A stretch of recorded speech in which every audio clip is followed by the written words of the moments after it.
Chapter 4. Taking Too Much. Something was definitely wrong. Naminé gazed up at Sora's pod, so nervous she could hardly breathe. Is it already too late? Brisk footsteps announced Diz's presence. What's happened here? He demanded. It's Sora. His memory has stopped.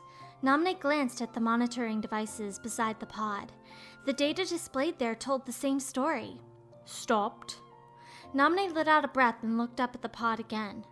Unless something is done, he'll never awake from his slumber. Diz, too, considered the pod for a moment. Then so be it. The gloves must come off. But she began to protest, lowering her head. She'd always known, just as Diz said, a day would come when they would have to take back Sora's memories by force. And yet, when she thought of Roxas and that girl, she couldn't accept that there was no other way. Those nobodies had no business existing in the first place, as you well know, Naminé.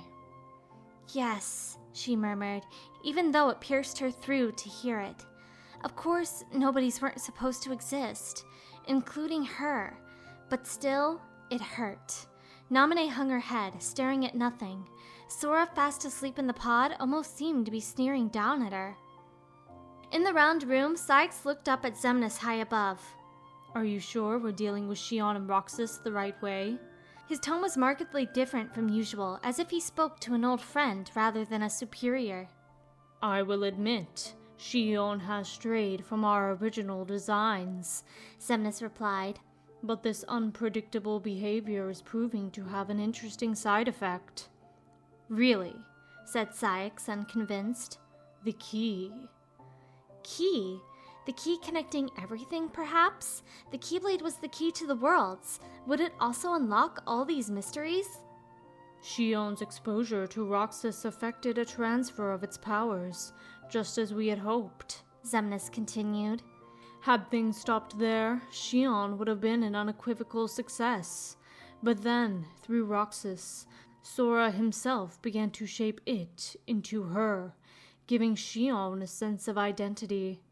Sora's influence was more potent than they'd accounted for. That would be the power of a Keyblade wielder, apparently. Our plan seemed like a failure at this point, but then it occurred to me. Xion is keeping Sora's memories trapped by claiming them as her own. This unexpected development for the organization also posed as an unanticipated problem for Sora in his slumber, as well as those seeking to protect him. Keeping her close to Roxas will ultimately prevent Sora from ever waking, Xemnas finished. I see. Then what about the imposter in the black cloak? The other thing that concerned Sykes was the cloaked man, Riku. That gadfly? See that he stays away from Roxas. He only poses a threat if his buzzing reaches Xion's ears. That was an order, and Sykes politely bowed his head. Then we shall return to our original plan. As he kept his head low in obeyance, Xemnas couldn't see his bitter approximation of a smile. Back to the original plan. No room for hesitation. Isn't that right, Lee? Xion awoke in her bed, but she remembered sleeping somewhere else, in a big machine, some kind of pod. She closed her eyes again. There were so many things she could recall. She wouldn't forget. Probably. Her sleep had been dreamless. She felt amazingly refreshed, her body light and agile. How did that pod work? Maybe it even had the power to heal puppets. Xion sat up in bed, took the seashell from under her pillow, and gazed at it in the palm of her hand. A promise of time. She wouldn't have come back like this if Axel hadn't done what he did, and without Riku's prodding, she never would have been able to see them again.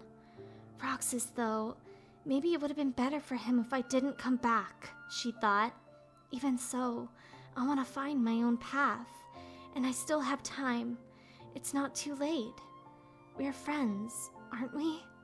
Xion's fingers closed tightly around the seashell. His cheeks felt cold. Huh? He rubbed his face. Somehow, it was wet. His vision was all misty. He lay in his normal bed, and outside the window, Kingdom Hearts hung in the sky. He'd been dreaming. It left him in terrible anguish, a nightmare about his two best friends torn away from him because he was too weak to protect them, because he had lost the use of the Keyblade. He wondered if Shion had the same helplessness when she couldn't use her Keyblade. Roxas got up and stared into space. He felt so heavy, so tired and listless, like he hadn't slept at all. He just wanted to go back to sleep. Was it because of the dreams? But he dreamed all the time. Even if he couldn't always remember them so vividly, the dreaming was nothing new. His reflection in the mirror was no different from usual. Maybe his eyes were a little red, probably because he was so tired. He got himself ready and headed for the gray area. Shion was there. Axel too. He recalled what Xemnas had told him yesterday, and he felt a little better. Shion was still part of the organization. She wasn't being penalized or anything. It was good to see. "I'm sorry, Roxas," Shion said by way of greeting. Axel was behind her with his arms crossed. Roxas shook his head. "I'm just glad you're okay." She turned. "I must have freaked you out too, Axel." "Don't sweat it," Axel replied. Roxas no longer knew what to say to either of them. Why had Axel attacked Shion like that? He'd been for real, serious enough that he almost seemed to take her down for good. The thought made Roxas nervous. Axel wasn't saying anything to him either. As the awkward silence settled over them, Shion cocked her head. "Roxas, is something wrong? You don't look so good." "No, I'm fine." "Are you sure?" Shion looked uncertainly to Axel, but he had nothing to say. Roxas gave up and quietly dragged himself towards Syx. "I'm deploying you and Shion together today," was the order. That too let Roxas breathe a bit easier. He was glad the mission was with her, especially since it meant he wasn't with Axel. "All right, let's go, Shion." Right. Roxas started off by himself, opening the portal to the corridors of darkness. "Hey, Roxas, wait up." Shion came after him, but she stopped right in front of the portal to glance back at Axel. "Go easy on yourself," Axel said. She smiled at him and disappeared into the corridors.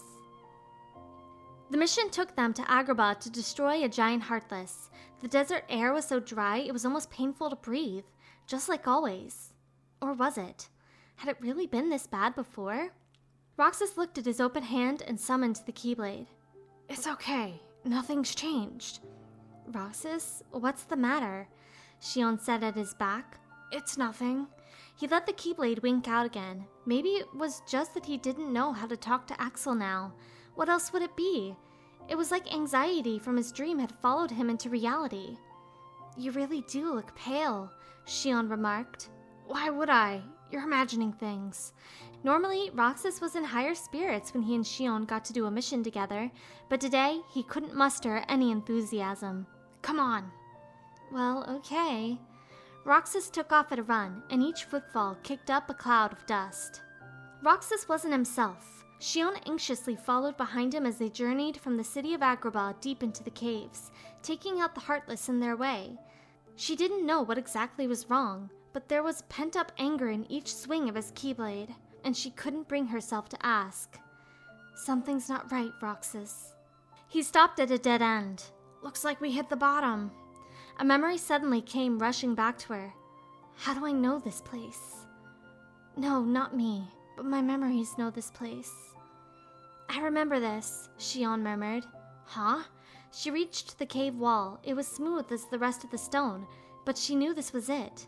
It's a keyhole. Shion lifted her Keyblade, and the lock to the heart of Agrabah revealed itself in the wall. See? She glanced back at Roxas, and memories flooded her.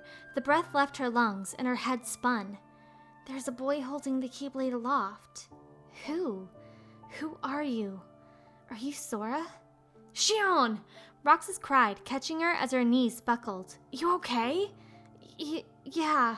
She peered into the face of the boy holding her up. It was Roxas, not the boy in her memories, and yet, you look so much like him. "What?" He asked just as the ground rumbled beneath them. "It's here!" The pair had their Keyblades out in nearly the same moment. A huge round Heartless, the spiked crawler, dropped from above their heads. "Let's get it, Shion!" Roxas called. Right! She charged, feeling light on her feet, like she could fight forever and never get tired. The Keyblade struck the solid body with a satisfying impact. The spiked crawler spun furiously and launched itself at Roxas. Shion shouted to him, but he didn't dodge in time. "Roxas!" Ugh! Roxas thudded into the cave wall. I was right. Something is off with him today. With her keyblade ready, Xion leaped into the spiked crawler's path and halted it with another strike. It collapsed into a glowing heap, then dissolved into nothing, but Xion didn't even spare a moment to watch the released heart float up. Roxas was still on the ground. She ran over to him. Roxas! He dragged himself to his feet. Hey, are you doing all right? She looked at him with concern. Something was definitely wrong. Of course I am. Just a little worn out. Roxas gave her a wry little laugh.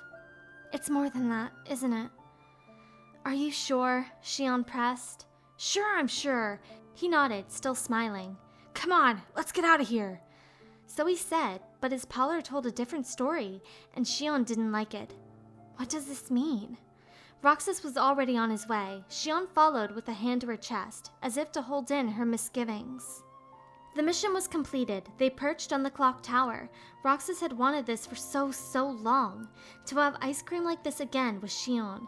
He munched on the sea salt ice cream and stared at his fingers. Something wasn't right with him today. He felt like his strength was leaving him somehow, and it was hard to breathe. I'm just tired. That's all. You're really okay? Xion sounded anxious. Roxas forced a smile, not wanting to worry her when she'd just come back to them. Okay, you're starting to weird me out. He laughed and took another bite. Huh? Why? Since when do you ever worry about me? He shrugged good-naturedly. She caught on to the joke, and a tiny laugh escaped her. She put her hands on her hips in mock offense. Well, excuse me. Then Roxas burst out laughing. Just feels strange, that's all. Usually I do all the worrying over you. I don't think it's ever been the other way around before. He thought of all the times he and Axel had done just that. Roxas, of course I worry about you. Was it that bad today? Roxas wondered. It just felt like his body wouldn't do what he told it to, like he was disconnecting. He didn't want to talk about it anymore. Anyway, I'm just glad you're back, Xion. I just wish Axel didn't have to be so rough with you. I guess he's not coming today? He wasn't ready for that one. Axel was the last topic he'd expected her to bring up. Uneasiness lodged in his chest. Who knows? You didn't fight, did you? Xion gave him a nervous glance. How could he? How could that jerk attack you like that? Roxas looked down, his fists balling. He was furious with Axel. Why? Xion sighed. Roxas, I wouldn't be sitting here with you if Axel hadn't done that. Her voice was perfectly calm, as if the whole mess didn't bother her at all. Roxas didn't know what to say. The words would stick in his throat even if he did. He's your best friend. So are you! She sighed again. It's just not the same without all three of us, she murmured after a moment. No, it's not. Of course it's not. The three of us should be here together, Roxas thought in anguish, but I don't know how to deal with Axel anymore. The sunset's gorgeous today, Xion remarked. He looked up at the red sky. When would they have their sea salt ice cream together again? Ever? She wanted to talk to someone about Roxas. She needed advice. Well, Axel's advice, specifically. She felt like she had to talk to him. Back in the castle, Xion searched for him. Maybe he's already in his room. She was searching for Axel's room when she caught a glimpse of a red-headed figure in the hallway. Axel! He paused and turned toward her. You need something? Xion ran up to him, but then the slight chill in his words nearly froze her. She could hardly talk. Well, it's just... If you don't, I've got places to be. Axel started walking. She caught his sleeve. I can't just chicken out. There's something wrong with Roxas. You don't know why, do you? Axel looked at her again. Xion gathered her courage and kept going. He says the Keyblade wears him out now when he goes to use it, and suddenly I find myself fighting the same way he does. She was trying, but she couldn't quite explain it. Axel heaved a sigh. Well, you know him better than me. Why would you say that? Xion stared up at him. It felt like he was speaking coldly to her, but she didn't understand what he was getting at, and she had to ask. Ask yourself, Xion. I'm not sure. No? Is that because you're just a puppet? She gasped at that word. Come on, don't look shocked, Axel went on. You already know you're a replica, a puppet whose original purpose was to duplicate Roxas's powers. If he's getting weaker and you're getting stronger, Maybe you're taking a little more than you ought to be. He didn't gloss over anything. Confronted with the plain truth, she looked away. Right, I'm a puppet. Organization 13 built me. A doll to copy Roxas's powers. But still, that's not all I am. Axel doesn't know the whole story, and maybe I don't either. What other secrets are hidden inside me? What should I do then? She mumbled at the floor. She didn't have the answer. I can't make that decision. You're no puppet in my book. Axel took hold of her shoulders, and she turned up to him again. There was sincerity in his eyes and kindness. You're my best friend, mine and Roxas's. Got it memorized? Yeah, Shion nodded.